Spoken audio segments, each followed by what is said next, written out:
Bienvenidos. Me alegra tenerlos aquí. ¿Han parado alguna vez en una gasolinera y sentido que algo no estaba bien?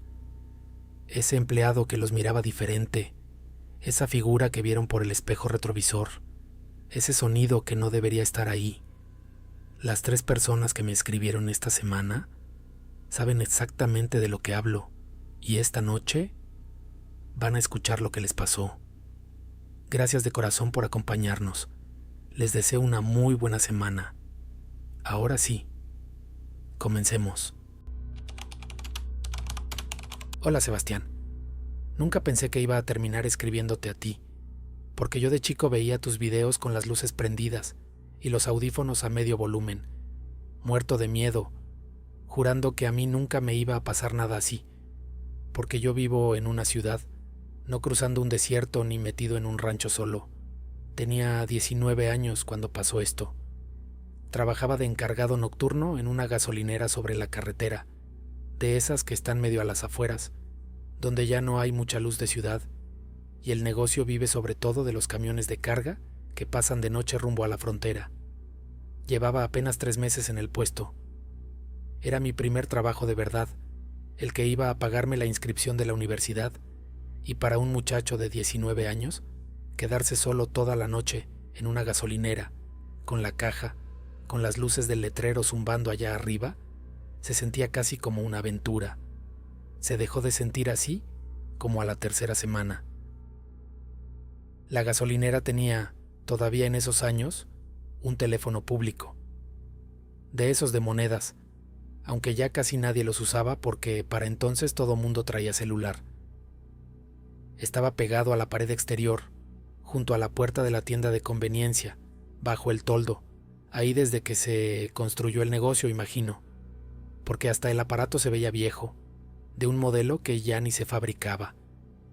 Casi nunca sonaba. En los 3 meses que llevaba trabajando ahí, no recuerdo haberlo visto usar más de un par de veces. Algún camionero que se había quedado sin batería en el celular y necesitaba avisar algo a su base. Era, para mí, un mueble más. Parte del paisaje de la gasolinera, como las bombas o el letrero. Hasta una noche de octubre en que empezó a sonar a las 4 de la madrugada. La primera vez casi ni lo noté como algo raro. Sonó, salí de la tienda, contesté, pensando que sería algún camionero, y del otro lado había una voz de hombre, joven, quizás de mi edad o un poco mayor, que hablaba bajito, casi en susurro, como quien no quiere que lo oigan. Me dijo, así sin saludo, sin nada: ayúdame, estoy encerrado, no sé dónde estoy, pero está cerca de ahí. Le pregunté qué pasaba, dónde estaba, quién hablaba, y él repitió lo mismo, casi con las mismas palabras, como quien tiene memorizada una frase y no sale de ahí. Estoy encerrado, está cerca de la gasolinera, ayúdame antes de que se dé cuenta. Y colgó. Me quedé un rato parado ahí, con el auricular todavía en la mano, sin saber muy bien qué hacer. Pensé que sería una broma. Hay gente que se divierte marcando a teléfonos públicos al azar, sobre todo de noche, sobre todo a esas horas en que cualquiera que conteste está medio dormido y más fácil de asustar. Pensé también, un poco, en llamar a la policía, pero no tenía nada concreto que reportar, más que una voz rara diciendo cosas raras, así que decidí dejarlo pasar. No volvió a sonar esa noche, ni la siguiente. Volvió a sonar, otra vez a las 4 de la madrugada, exactamente una semana después. Y ahí empezó lo que de verdad me quitó el sueño, porque ya no fue una sola llamada suelta que uno puede archivar como broma. Fue un patrón. Cada semana, casi siempre los martes, aunque un par de veces cayó en otro día, el teléfono público sonaba a las 4 de la madrugada. Nunca antes, nunca después. Siempre a esa hora, con una puntualidad que ni yo, que trabajaba ahí todas las noches, terminaba de acostumbrarme a predecir del todo, porque a veces sonaba a las 4 en punto y a veces a las 4:02 o 3 minutos, nunca exacto al segundo, pero siempre dentro de esa ventana. Y siempre la misma voz, siempre el mismo tono de susurro urgente. y aunque las palabras variaban un poco de llamada a llamada, siempre decían más o menos lo mismo, que estaba encerrado, que estaba cerca, que necesitaba ayuda antes de que se diera cuenta. Nunca dijo quién, nunca dijo qué era eso de lo que tenía que darse cuenta. Empecé a hacerle preguntas tratando de sacarle algo más concreto. Le pregunté su nombre.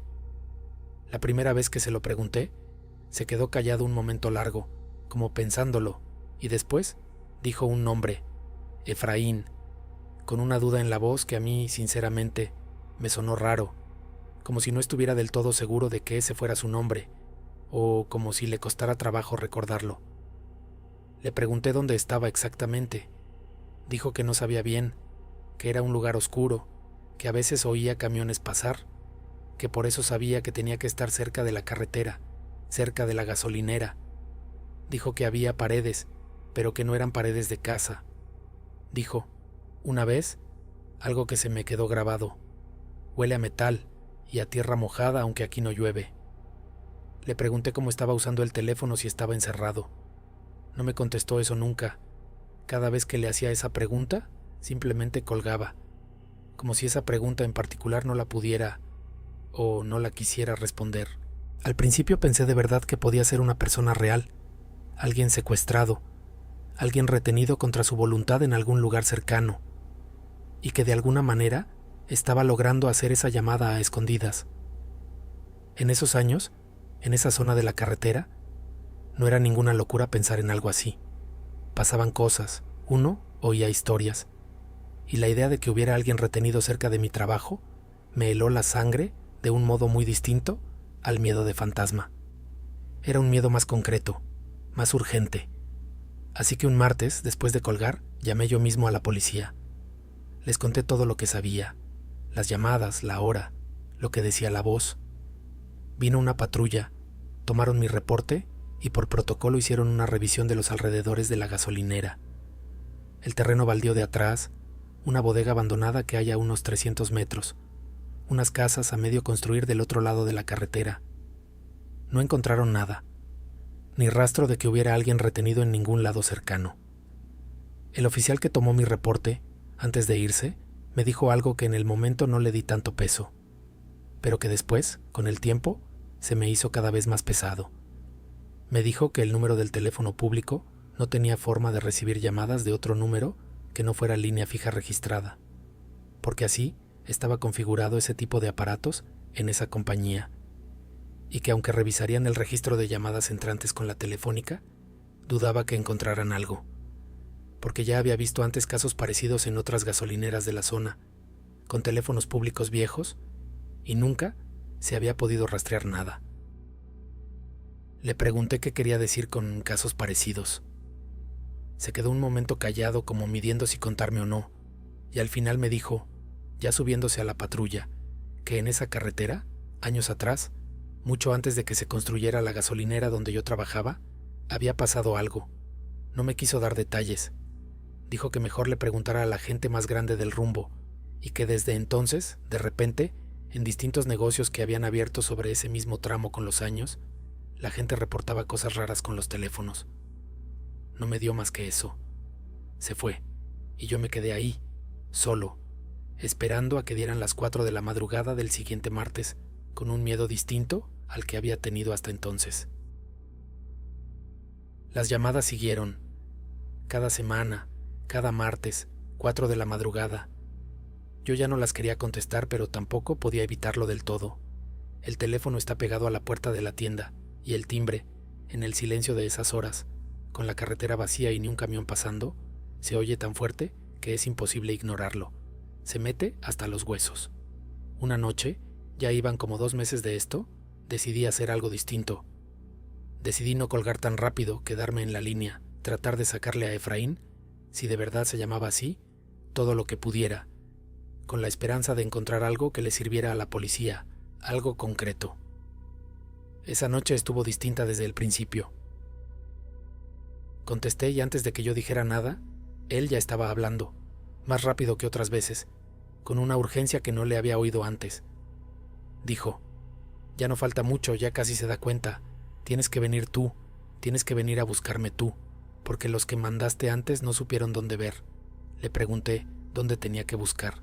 Y aquí es donde la llamada se volvió algo que yo, hasta el día de hoy, no sé cómo explicarle a nadie sin que suene a que me lo inventé.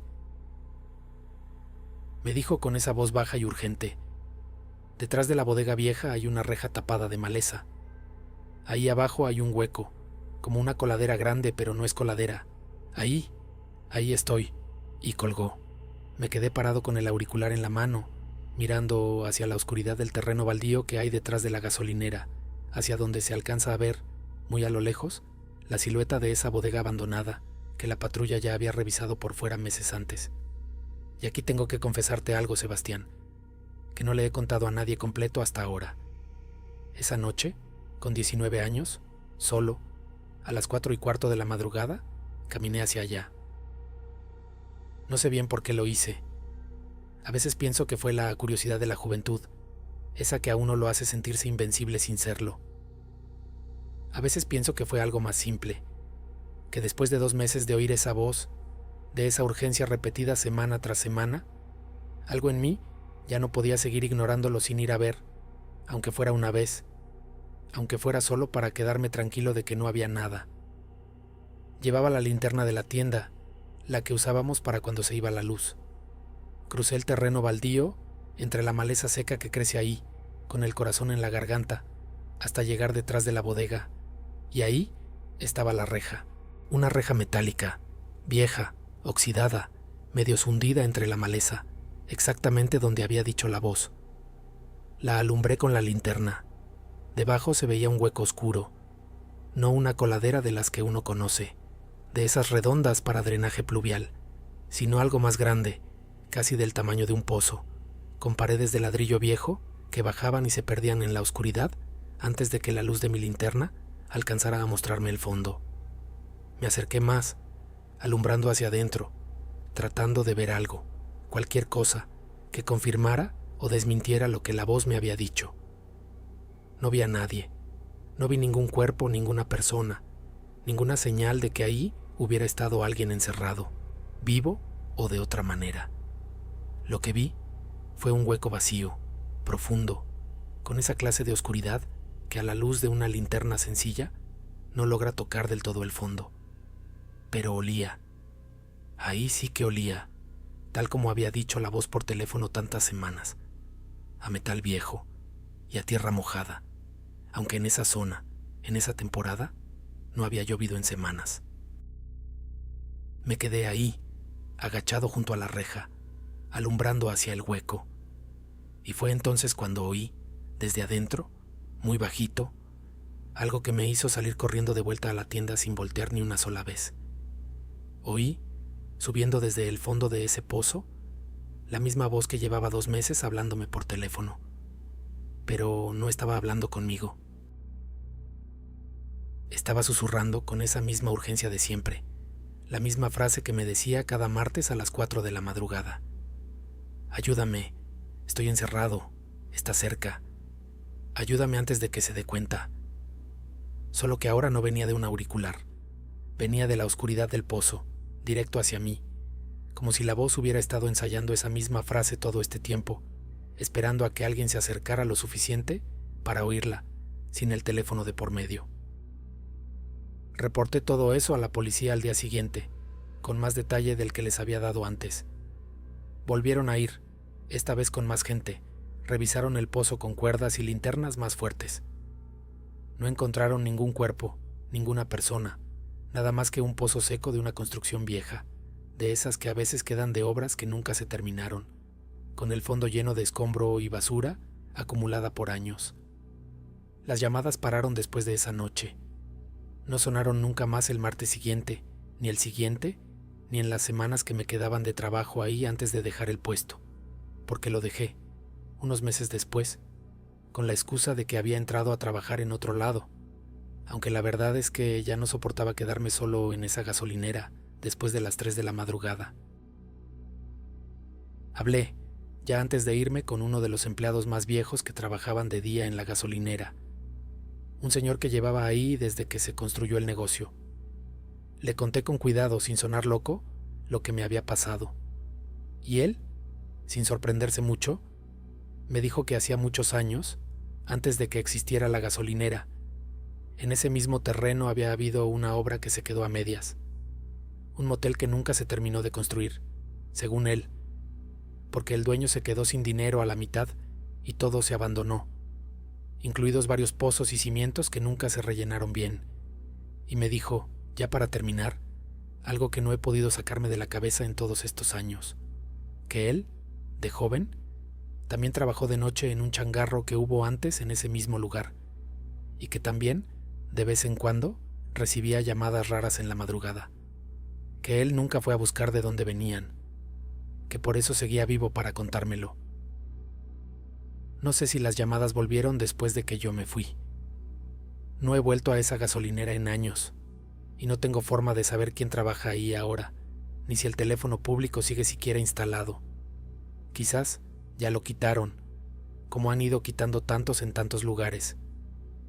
Pero de vez en cuando me toca quedarme despierto hasta tarde por cualquier motivo, y dan las 4 de la madrugada, siento que el estómago se me encoge un poco, sin poder evitarlo. Como si una parte de mí todavía estuviera esperando que suene un teléfono que ya no tengo cerca. Y me pregunto si Efraín, si es que ese era su nombre de verdad, sigue ahí abajo, en ese pozo seco detrás de una bodega abandonada, marcando un número que ya nadie contesta. O si ya encontró, en todos estos años, a alguien más que sí fue a buscarlo. Continuamos con el siguiente relato.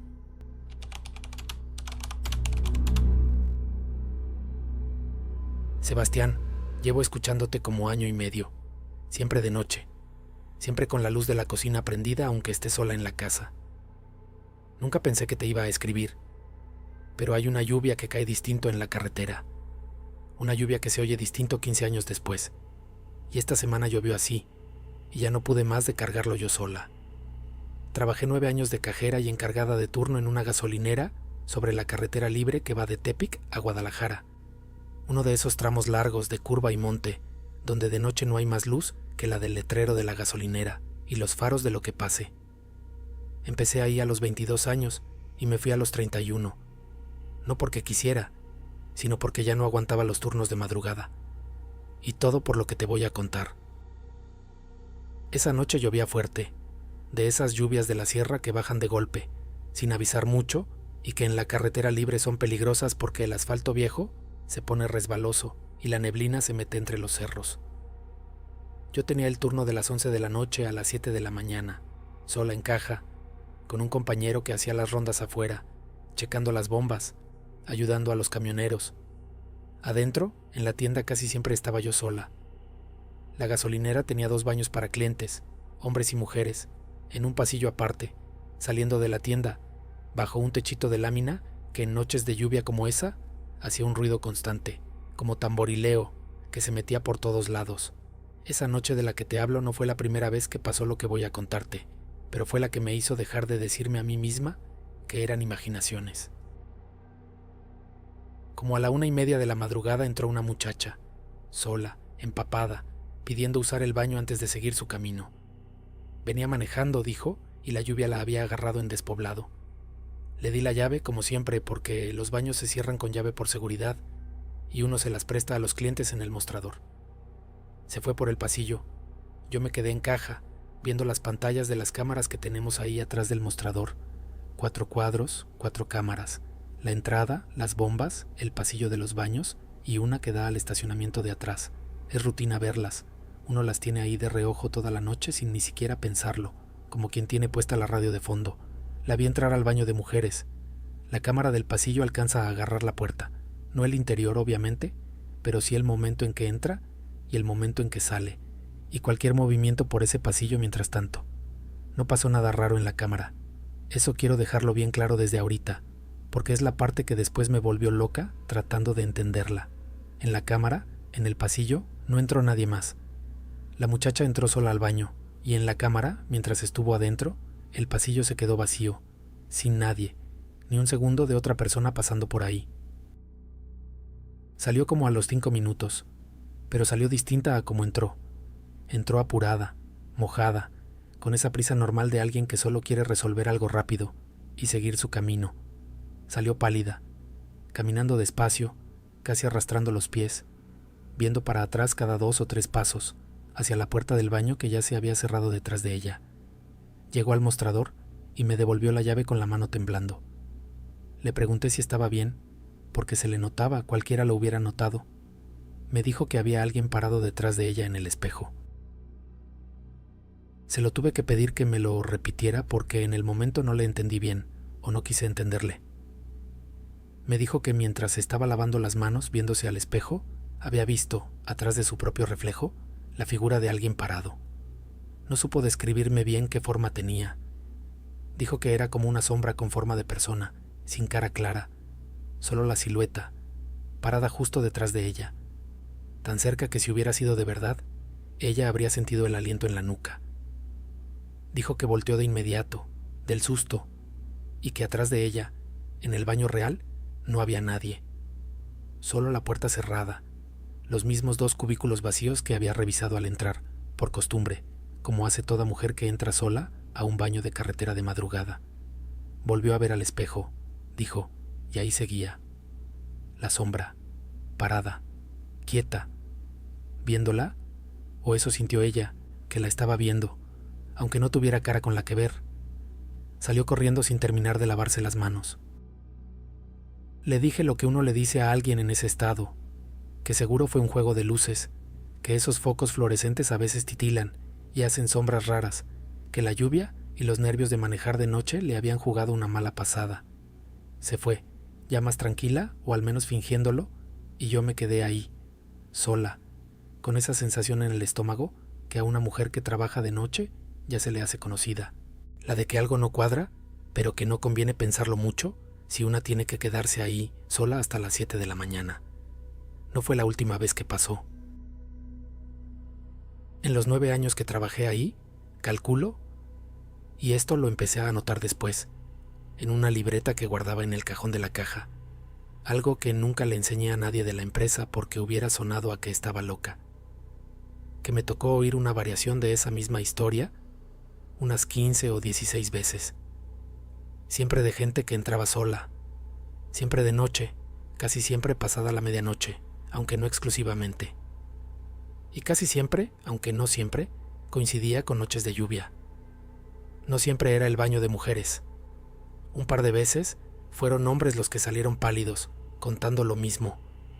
Una figura parada detrás de ellos en el espejo, sin forma clara, sin cara, que desaparecía en cuanto volteaban a ver directo, pero que seguía ahí, en el reflejo, en cuanto volvían a mirar el espejo otra vez. Y siempre, siempre, las cámaras del pasillo no mostraban nada. Ni una sola vez, en 9 años, ninguna cámara registró a nadie más entrando o saliendo de esos baños mientras la persona reportaba haber visto la sombra. Al principio, como te digo, uno lo achaca a los nervios, a la carretera, a que la gente que maneja de noche en despoblado ya trae los sentidos alterados de por sí, del cansancio, del miedo normal de andar sola en la oscuridad. Yo también me lo dije así, muchas veces, sobre todo los primeros años. Dejé de decírmelo la noche en que me tocó verlo a mí. Fue como al 5.º año de estar trabajando ahí. Otra noche de lluvia, siempre la lluvia, no sé qué tiene la lluvia con esto, pero siempre que llovía fuerte las cosas se sentían más cerca, más despiertas, si es que eso tiene sentido. Era ya tarde, como las 3:30 de la mañana, y llevaba horas sin un solo cliente porque con ese aguacero ni los camioneros se animaban a parar más de lo necesario. Necesitaba ir al baño. Uno como encargada también usa esos baños, claro, los mismos que los clientes, no hay otro. Le pedí a mi compañero que se quedara viendo la caja un momento y crucé el pasillo bajo la lluvia que caía del techito de lámina. Entré. Cerré con seguro, por costumbre. Me lavé las manos, viéndome al espejo sin pensar en nada, con esa mente en blanco que a uno le queda después de tantas horas de turno. Y en el espejo, atrás de mi propio reflejo, había alguien parado. No fue un instante como habían dicho los clientes. Se quedó ahí, quieto, el tiempo suficiente para que yo pudiera fijarme bien, aunque fijarme bien tampoco sirvió de mucho, porque no tenía nada en lo que fijarse. Era una silueta oscura, de la altura de una persona adulta, parada exactamente donde tendría que estar alguien de pie, justo detrás de mí. Tan cerca que en un baño real, con esas dimensiones, esa persona habría estado casi pegada a mi espalda. No tenía rasgos, no tenía ropa que yo pudiera distinguir, ni color de piel, ni forma de pelo. Era como una sombra recortada con la forma exacta de un cuerpo, parada, sin moverse, sin que se le notara ni siquiera el movimiento de una respiración. Yo me quedé congelada un segundo, viéndola en el espejo, antes de que el cuerpo reaccionara por su cuenta y yo volteara de golpe hacia atrás, hacia el baño real. No había nadie. Los 2 cubículos que ya había revisado al entrar seguían vacíos, con las puertas abiertas tal como las había dejado. La puerta del baño seguía cerrada con el seguro que yo misma le había puesto. Volví a ver el espejo. Ahí seguía. Y aquí es donde tengo que contarte la parte que nunca le he dicho a nadie completa, ni siquiera a mi esposo, porque cada vez que empiezo a contarla se me cierra la garganta. La sombra levantó una mano, no la mía, la de ella, la del reflejo, la que estaba parada detrás de mí. La levantó despacio hacia el hombro, como quien va a poner la mano sobre el hombro de alguien parado enfrente. Y aunque yo no sentí nada en mi hombro real, en el espejo se veía clarísimo el movimiento, la mano oscura acercándose a mi reflejo, a punto de tocarlo. Salí de ese baño sin terminar de lavarme las manos, igual que la muchacha de la primera noche que te conté, igual que tantos otros después de mí. Empujé la puerta, crucé el pasillo bajo la lluvia y no volví a entrar a ese baño sola, nunca más, en los 4 años que me quedaban de trabajo ahí. Cuando me tocaba ir, esperaba a que hubiera algún cliente cerca, o le pedía a mi compañero que se parara junto a la puerta, aunque nunca le expliqué del todo por qué.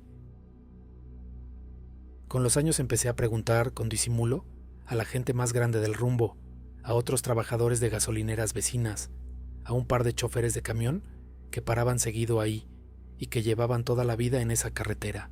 Nadie me dio una historia clara, un origen, un nombre, un accidente que explicara por qué ese tramo en particular. Lo más que conseguí fue a un señor, chofer de tráiler desde hacía 30 años, que me dijo que en toda esa carretera libre, no solo en mi gasolinera, se hablaba de los espejos que se quedan viendo a la gente, desde mucho antes de que existiera el negocio donde yo trabajaba, que era cosa vieja del camino, dijo, de antes de que pavimentaran, de cuando ese tramo todavía era brecha, y la gente se perdía entre la neblina y el monte, y no siempre se volvía a saber de ella. No supe qué hacer con esa información más que guardarla, como guardé todo lo demás, en esa libreta del cajón que nunca le enseñé a nadie de la empresa. Dejé el trabajo a los 31 años, como te dije al principio, oficialmente porque me salió una oportunidad en una oficina, de día, con horario normal. La verdad es que ya no aguantaba entrar a ese pasillo de noche, ni ver a otra persona salir pálida del baño, contándome lo mismo que yo ya sabía, sin poder decirle, yo también lo vi, porque entonces sí hubiera sonado a que estaba loca frente a los dueños del negocio. Han pasado 6 años desde que dejé ese trabajo.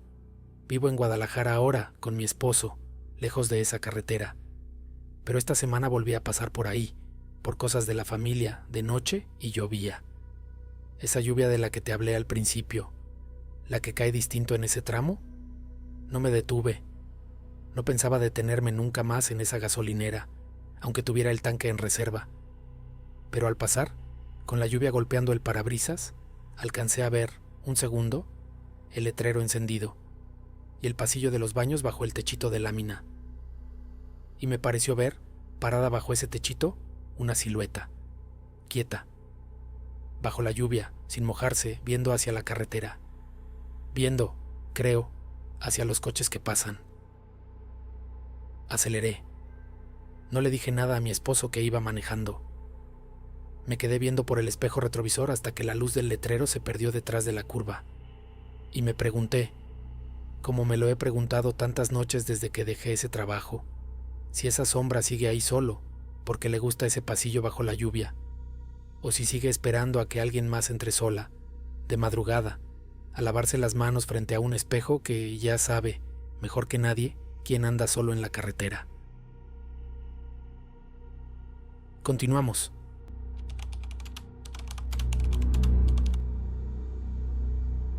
Trabajé 4 años en una tienda de conveniencia y gasolinera sobre la Interestatal, de esas grandes, con su propia bodega, su propio estacionamiento para trailers, su propio equipo de seguridad, porque el negocio movía suficiente dinero como para justificarlo. Y de esos 4 años hay un tramo de casi 8 meses que todavía no sé cómo explicarle a nadie, sin que piensen que ya se me subió la soledad del desierto a la cabeza. Mi trabajo era sencillo, en teoría. Turno de las 10 de la noche a las 6 de la mañana. Rondas cada hora por el interior y el estacionamiento. Revisar que las puertas estuvieran cerradas, que el sistema de alarma estuviera activo y estar disponible por si algún empleado necesitaba apoyo con algún cliente problemático, cosa que casi nunca pasaba en ese tramo tan solitario de carretera. La bodega de la tienda era un cuarto grande, sin ventanas, con estantería de metal hasta el techo, donde se guardaba todo lo que no cabía en el área de venta. Cajas de refresco, cerveza, artículos de temporada, mercancía que llegaba cada semana en camión y que había que ir sacando poco a poco al piso de venta. Esa bodega tenía una sola puerta, una sola entrada, de metal, con chapa de llave y adicionalmente un candado que se ponía por fuera al cerrar cada noche, porque ahí se guardaba también la caja fuerte chica, donde se dejaba el efectivo del día antes de que lo recogiera el camión de valores en la mañana. No tenía puerta trasera. Eso lo quiero dejar bien claro desde el principio, porque es el detalle que hace que nada de lo que te voy a contar tenga ninguna explicación sencilla. La bodega daba, por su parte de atrás, directo a la pared exterior del edificio, una pared de bloque sólido, sin ninguna abertura, ni ventana, ni respiradero lo bastante grande para que pasara una persona. Lo sé porque yo mismo, después de todo esto, la revisé por fuera con linterna, centímetro a centímetro, buscando cualquier grieta, cualquier hueco, y no encontré nada. Todo empezó una mañana de un lunes, cuando el gerente de la tienda, un señor llamado Harold, un hombre serio de esos que llevan el negocio con números exactos y no les gusta que nada se salga de control, llegó temprano, como siempre, a abrir la bodega para que empezara la reposición de mercancía. Y se encontró varias cajas de cereal, de las que van en el estante más alto, tiradas en el piso, en medio del pasillo entre los anaqueles, como si alguien las hubiera bajado y las hubiera dejado caer ahí, sin ningún cuidado. No le dio mucha importancia al principio. Pensó que había sido descuido de algún empleado el viernes anterior, que se le había caído algo mal acomodado y nadie lo había recogido. Las levantó, las volvió a subir al estante y siguió con su día. Pasó otra vez la siguiente semana, y la siguiente, y empezó a volverse un patrón que a Harold, siendo el tipo de hombre que era, con esa cabeza tan ordenada para los números y los inventarios, no le empezó a cuadrar. Porque no era solo que cosas se cayeran, era que se caían de una manera que no tenía sentido físico. Cajas de la parte más alta del estante, que un empleado normal necesitaría una escalera para alcanzar, aparecían tiradas justo en medio del pasillo, no cerca de la base del estante como caería algo por su propio peso o por un mal acomodo, sino más al centro, como si alguien las hubiera cargado un tramo antes de soltarlas ahí. Otras veces era al revés. Productos que se guardaban abajo, en las repisas más bajas, amanecían acomodados, no tirados, acomodados, en fila, ordenados, sobre la repisa más alta, en un lugar donde ese producto en particular ni siquiera tenía por qué estar, porque cada tipo de mercancía tiene su lugar asignado en la bodega, y esto rompía por completo esa lógica. Y siempre era de noche que pasaba, siempre entre el cierre y la apertura de la mañana siguiente, nunca durante el día, con la tienda llena de empleados y clientes.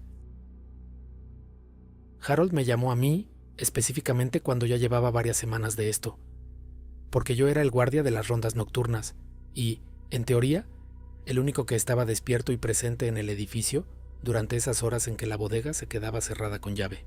Me preguntó, sin rodeos, si yo había estado entrando a la bodega de noche, por curiosidad, por aburrimiento, lo que fuera, y moviendo cosas sin darme cuenta de que dejaba todo tan desordenado.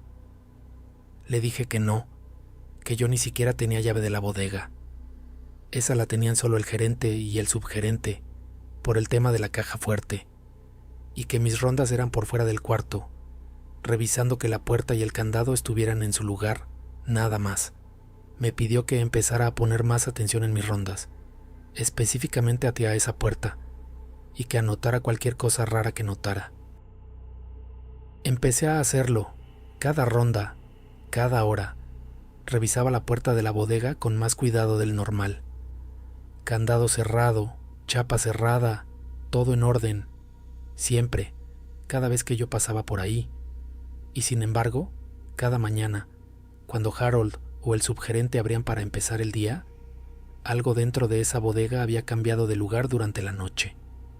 Harold, ya para entonces preocupado de verdad, decidió instalar una cámara dentro de la bodega, algo que la tienda no tenía porque hasta entonces se había considerado un espacio de bajo riesgo, sin acceso de clientes, sin necesidad de vigilancia interna más allá de la puerta. Pusieron la cámara un jueves, grababa las 24 horas con visión nocturna, apuntando a todo el largo del pasillo central entre los anaqueles, cubriendo prácticamente todo el cuarto salvo un par de rincones al fondo, detrás de la última fila de estantería, que quedaban un poco fuera del ángulo. Esa misma noche, el jueves, pasó otra vez. Amanecimos el viernes con 3 cajas de detergente, de las grandes, movidas de su lugar en la repisa baja hacia el centro del pasillo, formando una especie de línea, una detrás de otra, como si alguien las hubiera ido acomodando con calma, sin prisa. Harold revisó la grabación esa misma mañana, con el subgerente y conmigo presentes, los 3 apretados frente a la pantalla de la computadora de la oficina, con esa mezcla de curiosidad y nervios de quien por fin va a tener una respuesta a algo que lleva semanas sin explicación. La grabación mostraba la bodega vacía, toda la noche, ni un movimiento, ni una sombra cruzando el pasillo, ni la más mínima alteración en el video, hasta donde alcanzábamos a ver con toda atención, cuadro por cuadro en algunos tramos.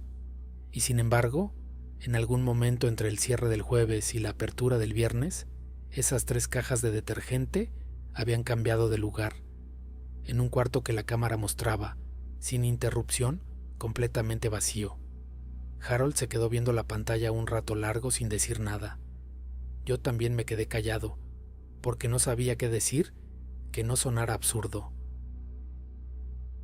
Fue el subgerente, un muchacho más joven, de nombre Kevin, el que dijo lo que a mí se me había ocurrido pero no me había atrevido a decir, que quizás la cámara tenía un rincón muerto, un ángulo que no cubría, y que ahí era donde estaba pasando lo que fuera que pasaba, fuera de vista, y que solo movían las cosas a la parte visible después.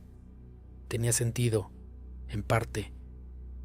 Le pedí a Harold que me dejara revisar yo mismo esos rincones ciegos, los del fondo, detrás de la última fila de estantería, donde la cámara no llegaba bien. Esa noche, en mi ronda de la 1 de la madrugada, entré a la bodega. Ya para entonces Harold me había dado copia de la llave, dado lo urgente que se había vuelto el asunto para él, y fui directo a esos rincones.